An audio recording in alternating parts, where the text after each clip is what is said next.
Hello guys, and welcome back to Baker Brews. For those of you that don't know me, my name is Donna, and here on this channel we chat about homesteading in the city and I share a ton of our family adventures.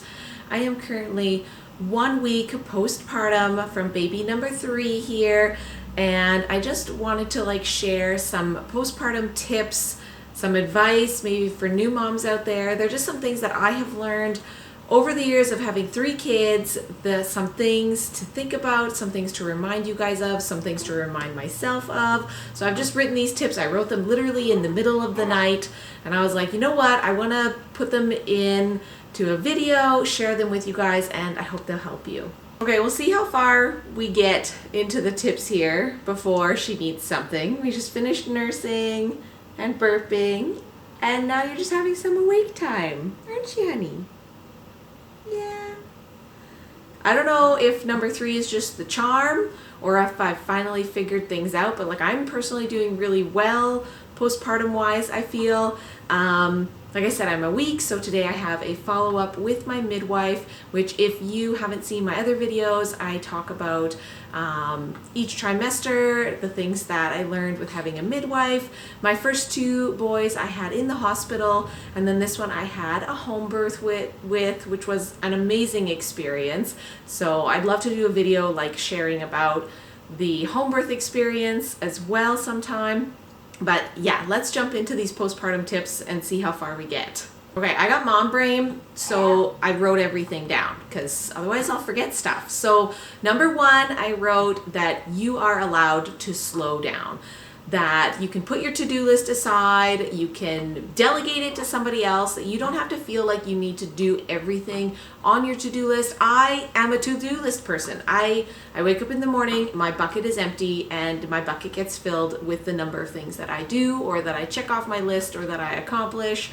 So for me, it's really hard to not have things on the list. So I can relate if you're that kind of a person, like a doer, like me. I can understand that this is really hard, but reminding yourself that you are allowed to slow down, I think, is really important. Just taking the time that, the things that are important on your to-do list are things like feeding your baby, having a shower, feeding yourself, having a nap maybe should be on your to-do list. Those are okay things to be on your to-do list. It doesn't all have to be, the house cleaning that didn't get done, or the meal that you wanted to make that you just didn't get to and you end up serving chicken fingers and fries to your kids. It's okay. You're allowed to slow down. You are in a period of recovery. You're in a new chapter of life with someone new in your life, and that takes time to adjust to. Number two on the list I put as treat yourself. So I like to preemptively have treats ready for postpartum life, things that I couldn't maybe have while I was pregnant, or things that didn't sit well. For me, it's a lot of dairy. I wasn't able to eat very much dairy, so I've been slowly increasing my dairy. We bought a jug of chocolate milk. The boys really wanted, bless you. The boys really wanted chocolate milk. We said, when the baby comes, you get a whole jug of chocolate milk. So they've been living it up with chocolate milk lately. And that's a treat in our household. And I think that, some of the other treats that I enjoy, like me and hubby enjoy dark chocolate. So we went and we bought 5 bars of dark chocolate. And so far I've only had 1, but it was luxurious. So just rewarding yourself. We like to reward ourselves. I probably do it at the end of every day for at least 2 to 3 weeks. I have something special. I had some friends and family drop off sweet meals and snacks and homemade goodies, and those are treats to me. Food is a treat. So if a treat for you, it means something else, then you follow you. But that's what I mean by when I say treat yourself. Don't be afraid to reward yourself for going through the day, because it is valuable to reward yourself, to give yourself that little dopamine shot, saying good job, pat yourself on the back, here's a reward, live it up. It's something you can look forward to and help you get through to the next day. Number 3 is midnight snacks. Okay, I put midnight snacks because like I'm hungry. So I am breastfeeding, so that takes a lot of energy. It takes a lot of energy, it takes a lot of time. So having a snack tray or a snack pack, we used to make snack packs, me and hubby, and then he would put on sympathy weight, but that's okay. He's also rocking the baby a lot.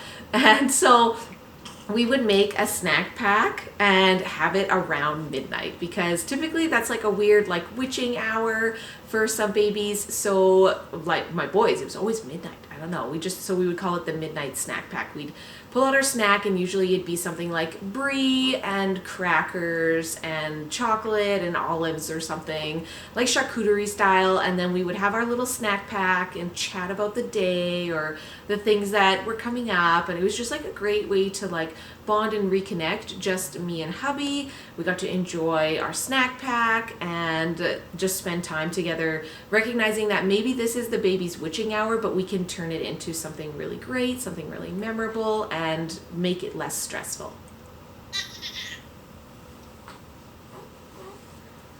This ties over to like having a snack station or a snack tray, just having lots of snacks ready to go. I used to have a snack drawer that was just like full of snacks. So when I'd nurse and then I was tired and hungry, I'd just roll over, open the drawer and like get a snack. But you do you, like whatever you need or whatever snacks you like.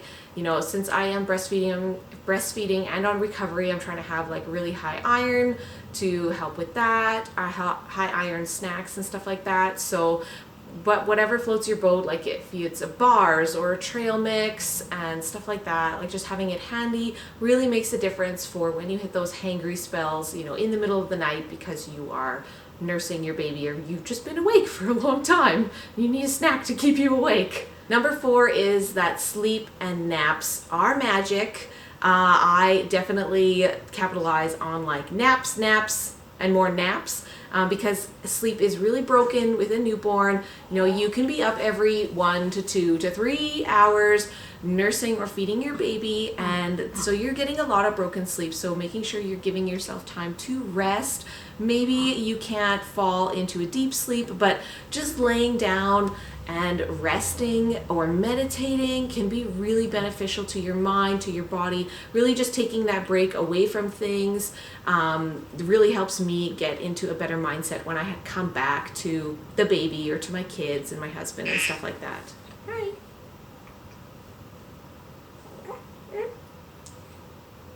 Do you need to eat again? I initially, probably for the first like 2 nights, have a really hard time sleeping. If you got like the oxytocin shot after you gave birth, then your uterus is like contracting, and like this one I didn't have the oxytocin shot, but every time she nursed, the contraction of the uterus was so strong, like it hurt a little bit, and then I had to go to the bathroom or whatever, and I'd be bleeding. But that contraction also would happen like in the nighttime, and I found that it would wake me up, and I just wasn't sleeping very soundly. So like just breathing gently through those things, recognizing like, okay, I'm not sleeping because of this, but I am resting, I am relaxing, and that is beneficial for me. That is going to give me more energy, and that is okay. Number 5 is getting into movement slowly, slow and steady, just increasing things slowly. Like I was rocking at least 6,000 steps a day before. And then like the first day I tried to like keep it under 1,000 steps. So I'm very like, I would watch my steps to make sure that I wasn't overdoing it. And then recognizing like, oh, okay, like my body is really tired. Like I need to lay down. That's okay. I started off with things like foam rolling, some gentle stretching, some light yoga.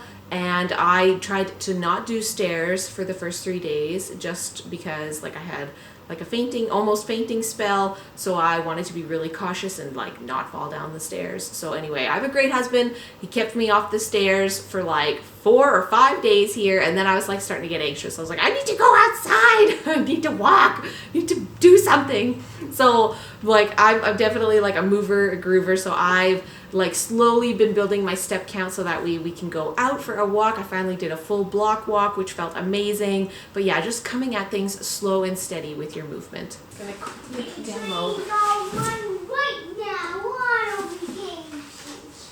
The conductor will say, locations. Locations are meant for like a little itty tiny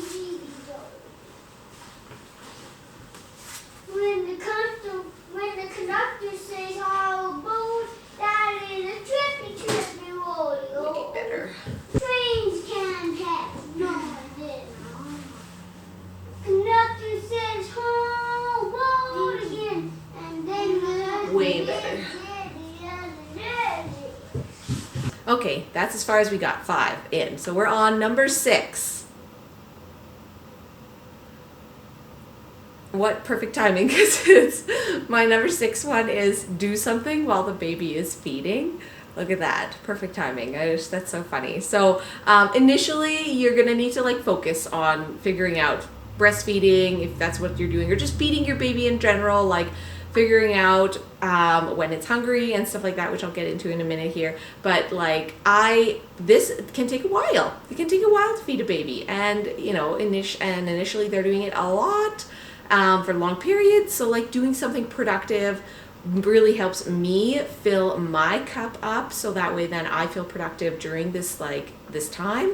So things like maybe reading a book, or you know, checking your emails, or you know, if you're researching something or studying something. I know that when I was on my first leave with my first baby, I took a graphics design course in my free time. So I was like researching and learning about Adobe Premiere Pro and everything. So that is actually how I got into YouTube, was because of that. In my first baby with the graphic design thing, I was like, oh, I want to use this, I want to make use of this information. So I started a YouTube channel. Some of my first videos I'm like, well, that's pretty cringy, but I did it, and now here we are. But just finding something productive that you can do, you know, while your baby is feeding, I think that is super healthy. It's great for your mentality. It can give you a lot more confidence. It can, you know, give you a good boost. It make you feel good. It'll check off that box on your to-do list, like you name it. Like I'm kind of saying the same thing over and over again, but like it is just about making yourself feel good as well as accomplishing.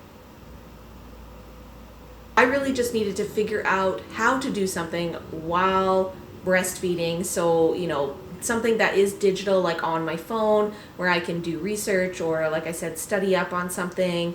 That really works well for me. In the past, I've liked to journal. I've read personal growth books. I've watched long-awaited Netflix shows that were on my wait list forever. Now I am coming up with like ideas for future videos that I would like to do, and I'm brainstorming and researching events and activities that we'd like to go to. I'm also just reading for fun right now, because I haven't done that in a very long time. So just reading for simple enjoyment. And probably the top thing that I chose to do for this round of pregnancy is just like occasionally watch a few YouTube videos from my favorite channels and leave really thoughtful comments, because that's the thing that I really appreciate, is just some of the subscribers and other YouTubers that, you know, they take the time to watch my videos. They leave such beautiful, thoughtful comments, and I'm just so grateful for that. It's just very inspiring, it's encouraging, and I just want to give back to that community. I forgot another productive thing that you can do while you're nursing your baby is to reach out to people. Like I had a thing where I would try to reach out to 5 people every day, and that was glorious. Like my social cup was filled. Maybe I didn't see those people, but it felt so good to reach out to them, check in and see how they're doing. They would check in on me. I could, you know, share struggles that I was going through with the baby, get tips, get advice, get another opinion. Like it was really great. A really great way for me to, you know, do something productive and helpful and stimulating as well, by just reaching out to some people. Number 7 is letting go of perfection. This is a really hard one for me again. I'm a bit of a perfectionist. I like things done a certain way at a certain time or on time. So letting things go, like I had to let the schoolwork go. At this point, my hubby had to take over, and I had to just be okay with whatever he's gonna do with the kids. That's what's going to get done today, and I don't have the capacity to do any schoolwork with them. So he took a huge handle on that, and like we're finally falling into a great routine after about a week now, that they expect daddy to do the schoolwork with them, and they like to do it with him. So that's something. The cleaning as well, just letting go of a little bit more of the cleanup, that it's like I just can't physically do all of the cleanup. We still have things that help keep us on track. Like my house isn't a total gong show, but it's definitely dirtier and messier, dustier, etc. than it usually would be, and that's okay. I also used to feel like I had to clean before company came over. Maybe it's just like, again, the third baby syndrome. I'm like, you know what? I live in this house. We eat, sleep, work, everything in this house. So it's not always going to be perfectly clean. And that's okay. I just have to be okay with that. My friends are okay with that. My family's okay with that. They're not going to judge me. And if they are, then that's their problem. Like I mentioned before, we still have some routines in place that have really helped us, stay on top of some of the things like the cleaning, because when my house is cluttered, or like when I'm tripping over toys as I'm carrying the baby to go get a diaper change, like I kind of lose my head. So we have things that we're chanting as a family. So things like keep the walking paths clear, so that all the toys, kind of are pushed to the sides. So it's like, I don't want to trip on stuff when I'm carrying a baby. You don't want to trip on that tractor. So the boys, we do a few tidies, over the course of the day. So it's not just like one big tidy at the end of the day. It's like a morning tidy, an afternoon tidy, and an evening tidy. Like that's just kind of what it is. You were in this area, you're done with these toys. Okay, let's put them away now, kind of thing. We also stick pretty regularly to our Friday night movie night and cleanup routine. So on Fridays, we always clean the house, like do a pretty big clean and vacuum, and then we all enjoy movie night. So we stuck with that routine on Friday, which felt so nice just to like know that we could still stay on that routine as well. Number 8 is don't be afraid to ask for help. Yes, another one I need to remind myself of. I am so lucky and I'm so blessed that I have friends and family who know me well enough that they just bring me stuff or they just help me out, which is awesome. They always offer, like I have friends who are always offering to help take the boys, who are always offering to bring me something. But in the past I would have been like, no, I don't need anything. But like this last round, I'd be like, well, I would love some fruit, like we're low on fruit or whatever, and I got a boatload of stuff and was like beyond blessed. So just the small things like that, I'm trying to open myself up more to being like, yes, I can ask for help. Yes, I can ask them to bring something. In the past, I would have sent my husband to go pick up the fruit. I wouldn't have asked that friend. I would have said, no, just come, etc., etc. But like, I think that it blesses other people to let them in and let them help you. You can also ask for help in things like breastfeeding. There was a breastfeeding cafe that I went to with my first baby, and it was life-saving. They had a lactation consultant there who was there to help me with the latch and help me recognize that I was doing a good job breastfeeding. And it is hard because you can't tell how much food they're eating, etc., etc. It's stressful. You're a new mom. Everything is new. So like having that resource was amazing because I would go to it every week and sit there with other ladies, and there were other people who were struggling, so it just like made me realize that I wasn't alone either. As well as reaching out to friends, again, reaching out to family members, asking people to bring you a meal, like having that support system. Maybe you just find a new moms group online that helps you through some of those struggles. Those are all beneficial ways of asking for help. In terms of also asking for help, like I said earlier, we have been chanting family team. So explaining to we have 2 older kids, like we're a family team. We have to work as a family team. This is a big change for everybody, having a new baby in the house. So things like explaining things like my limitation for a while. I was like, I can't go down the stairs, so I can't go downstairs with you to find this toy.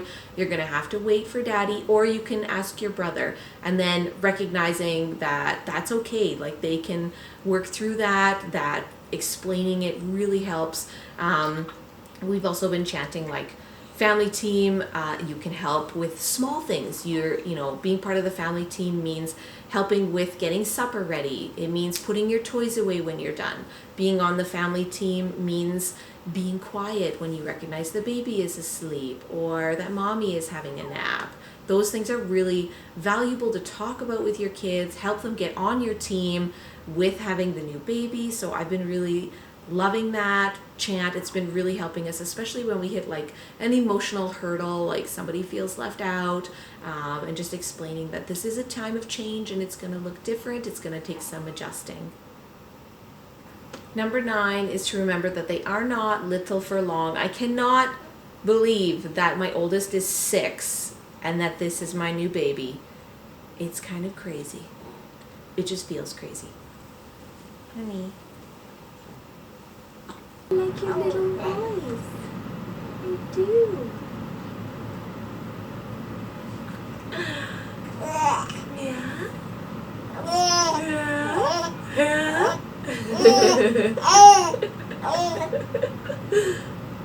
Is that almost enough? Is that almost enough? Number 10 is that you and your baby will learn to communicate with each other. I have faced different challenges with all three of them. It's always been different. Even though I had two boys, I was like, hey, I know they're going to be two different people, so I should expect different. But at the same time, I was like, oh, they're both boys, so it should be similar. But then, of course, they had differences too. So just recognizing that it is going to take time to learn to understand your baby and communicate with them, understand what they're communicating. We watched recently that Oprah video where she talks about the different sounds that babies make from like 0 to 3. Ne, eh, he, ow, and er.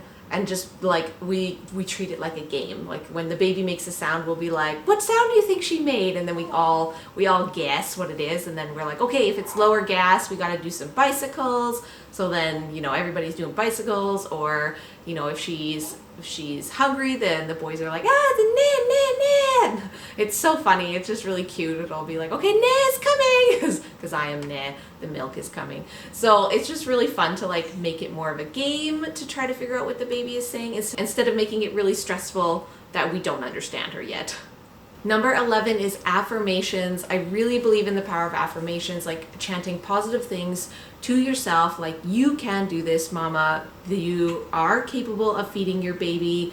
Your body can feed this baby.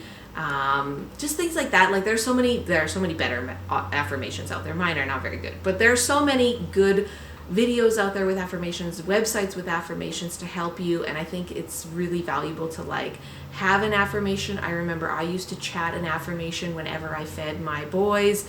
That was like, okay, yes, I can feed I can feed my baby. I am producing enough milk to feed my baby. Like things like that really helped me, because I'm going to tie it over into this like thought, which is to do with supplementing your baby, and that supplementing your baby does not mean you fail. And that was a really big struggle for me. I really wanted to like 100% breastfeed my children, and there were times with both boys that I could not figure it out, and my breasts and nipples were so sore I just couldn't handle one more nursing session. So the husband would pull out the formula and I would start to cry because it meant I had failed. And I just want to let you know that I've been there. That is not the case. You are not a failure. It's a moment, and you're allowed to have a moment. If you need to supplement your baby and your spouse, your partner recognizes that that's what needs to happen, like have your moment and cry, but then get back on the horse. You can do it. Other moments that I think back on, and it was like ritual. It was like, this is what I need to happen in order for me to like have my sanity. It was like, and it's okay. It was like every time the baby came to me, I needed it to be swaddled because I couldn't figure out what to do with the hands so that I could focus on the mouth, like getting in the right place. So like we would swaddle the baby every time. Like I said, my nipples hurt so much I had to use breast shields. That actually really helped in the long run. But I don't have to use them now. I don't know I'm just tougher now, I guess. But the first baby, I was like, I have to have this nipple shield. I cannot go without. And that was okay. It just was what it was. There was a time then, I don't know how long I used that shield for, but then when I finally got to a point where I didn't need it, it was glorious. And I think that like going through that challenge like really made it made it hard, but it also made it so rewarding. Tying over to that, it's like with the first kids, like I tracked everything. I tracked how much they slept, how much they ate, how many times they pooped and peed. And I think that just really weighed on me, like tracking everything, every little thing. And I get it. As a new mom, you do what you want to know. You're trying to figure it out. You don't know what's right and what's wrong. I just think like also don't forget to trust your gut with it. Like if it's becoming too much, for you that you're tracking everything and it's scaring you that they haven't pooped in 2 days, or that you don't know how much milk they got in that last nursing session. Are you even giving them enough? They seem hungry. Again, it's only been an hour. Like, it's okay. Those are normal things. Those are normal feelings. Obviously, like, I'm not a healthcare practitioner or anything like that. I'm just speaking from like mom advice and moment to moment, that what I recognized in myself happening with my other kids and with my kid. I'm a baby. Okay, we're on to, what are we on? We're on to number 12. I only have one after this. So number 12 is the 3 things. These are the 3 like most powerful things that I remember. It's like, if you're going through trauma or a hard time in life or a new baby, these are the things, it's like, it'll make it better. Have a good meal, have a good sleep, have a shower. Like, do those things and it will be better. Sometimes you just gotta take care of yourself for a little bit, and those are the things that I think really help. Like, they help with you mentally, they help refill your body, they give you the energy back. The 3 things. Okay, and number 13, the last thing. Your house does not need to be a white noise machine 24/7. Don't forget to turn on the music. Don't forget to have fun. I think because I have older kids, they make sounds, they make noise. It's just part of kids, and that's okay. She'll get used to it, and she'll get used to the sounds, or she'll get disturbed and you'll have to rock her to sleep again, but that's okay. I just think that there are so many beautiful moments, so many fun moments with having children and having fun, that if you focus so much on like trying to get them to the next round of sleep or just trying to get through that next round of nursing, that you forget to have fun while you're in this stage. But just don't forget that. Don't forget that you are human. You are allowed to have fun. You know, make your own fun at home and just enjoy these beautiful moments with your new baby. I know that's something that I'm really trying to focus on doing, and being still a fun mom. And for me, that means turning on the tunes, dancing around, you know, playing tractors and train, and just enjoying life with my kids. Thanks so much for watching, guys. I hope you enjoyed these tips. If you are curious about anything motherhood, I'm also homeschooling, so I have a whole playlist about that stuff. Check it out below, and thanks so much for watching.